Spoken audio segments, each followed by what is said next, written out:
વાલ્મીકી એ આદિ કવિ હોય, રામાયણને પણ આદિ કાવ્ય કહેવામાં આવ્યું. હવે 3 ગ્રંથ આપણા એવા કયા કયા? રામાયણ, મહાભારત અને વેદો એક એવા છે. તો એમાંથી ઘણી બધી આધારભૂત માહિતી લઈ શકાય એવી છે. અને જે આધારભૂત માહિતીઓ લીધી એ બધી છંદોબદ્ધ છે, ગેયનીય છે. અને એટલે જે પ્રાચીન સાહિત્ય હતું એ અર્વાચીન સાહિત્યમાં લઈ શકાય એવું બન્યું. આમાં એમ કે રામાયણની શરૂઆત જ છે કે એક પક્ષી પડ્યું નીચે અને વાલ્મીકીને મા નિષાદ શબ્દ આવ્યો અને એના આધારે જે ગ્લાનિ થઈ અને પોતાનું જીવન જે હતું એ બધી ગ્લાનિ પછી એમણે રામાયણ રચ્યું. તો હવે આ રામાયણ રચ્યું આપણે હંમેશા મોટે ભાગે આવું કરીએ છીએ કે આપણી પાસે બહુ છે પણ બહુને વાપરશો ક્યાં? તો વર્તમાનમાં વાપરો ત્યારે બહુ વપરાયું કહેવાય. છે તો ખરું, આપીને તો ગયા પણ આપણને વાપરતા આવડ્યું નહીં.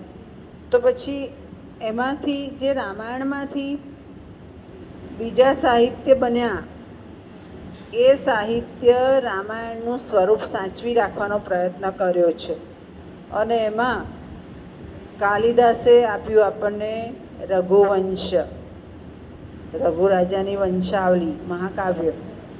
ત્યાર પછી ભવભૂતિએ આપ્યું ઉત્તર રામચરિત, લવકુશની વાત ભવભૂતિએ આપી. રાજશેખરે બાલ રામાયણ આપ્યું. અને આ બધા જ કવિઓએ અર્વાચીન સાહિત્યમાં રામાયણને આધારભૂત રાખીને આપ્યું છે. એટલે પણ આદિ કાવ્ય કહી શકાય. આપણે આધાર કોનો લઈએ? તો જે ઓથેન્ટિક છે, જેમાંથી લઈ શકાય એને આપણે આધારભૂત ગણાય. બીજું, વાલ્મીકીએ જ્યારે રામાયણ રચ્યું છે ત્યારે એમણે એક વાસ્તવિક દ્રષ્ટિ રાખી છે. સ્વાભાવિકતા છે, માનવ સ્વભાવનું ચિત્રણ છે, પ્રકૃતિ નિરૂપણ છે, નિસર્ગ કુદરતી વાતાવરણ બતાવે ત્યારે કલ્પના વૈભવ છે, મંગળ અને પ્રાસાદિક પદાવલી છે. હનુમાન ચાલીસા વાંચો તો બધા બોલી શકે એવું થાય. પવન તનય છેલ્લી લીટી બધા બોલે છે. તો જે પ્રાસાદિકતા અને મંગલ પદાવલી છે એ પણ આપણને રામાયણના આધાર સ્થાનથી જ મળી. કે હનુમાનનું ધ્યાન ધરવું હોય તો તમે હનુમાન ચાલીસા બોલી શકો. આ બધી વસ્તુઓ ક્યાંથી મળી? રામાયણમાંથી.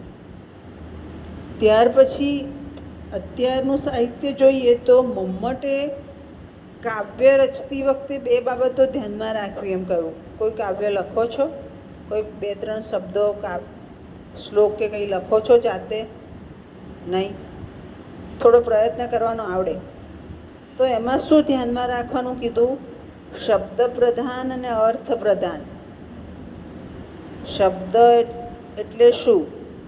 તો હમણાં હું બોલું, હમણાં તમને 9:45 બેલ પડશે એટલે તમને પોતાને જે બેલ પડ્યો એ તમને અર્થ આપ્યો કે હવે ચાલો સેલ્ફ ડિફેન્સમાં જવાનું છે.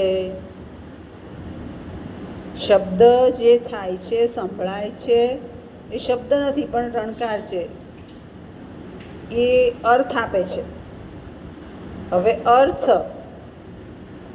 અર્થમાં જોઈએ તો હું એમ કહું કે ચલો જાઓ, તમે જઈ આવો, સહી કરી આવો, તો એ તમને અર્થ આપે છે કે ક્યાં જવાનું છે.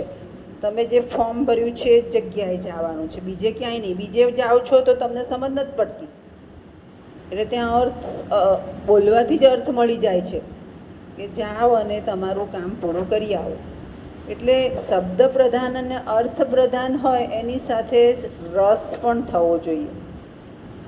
રસ નથી થતો, શબ્દ અને અર્થ એ આપણને કોઈ વસ્તુ આપતા નથી.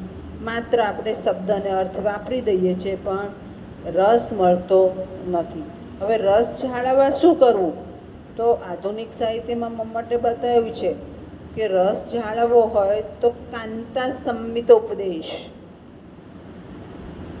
સંસ્કૃત સાહિત્ય આમ તો બહુ સરસ છે. કાંતા, કોઈની માતાનું નામ છે કાંતા? નહીં. ભામિની, આ બધા શબ્દો વાપરે છે, સ્ત્રીઓના નામ છે. આ એવી સ્ત્રીને કહેવાય કે જે પ્રિયતમા પત્ની બને છે, કાંતા કહેવાય, ભામિની કહેવાય. એટલે ઉપદેશ એવો આપો કે પ્રેમિકા આપે ઉપદેશ તો પ્રેમીને ગમે છે. એટલે બહુ લાંબો લાંબો ઉપદેશ આપવા જાઓ તો રસ રહેતો નથી.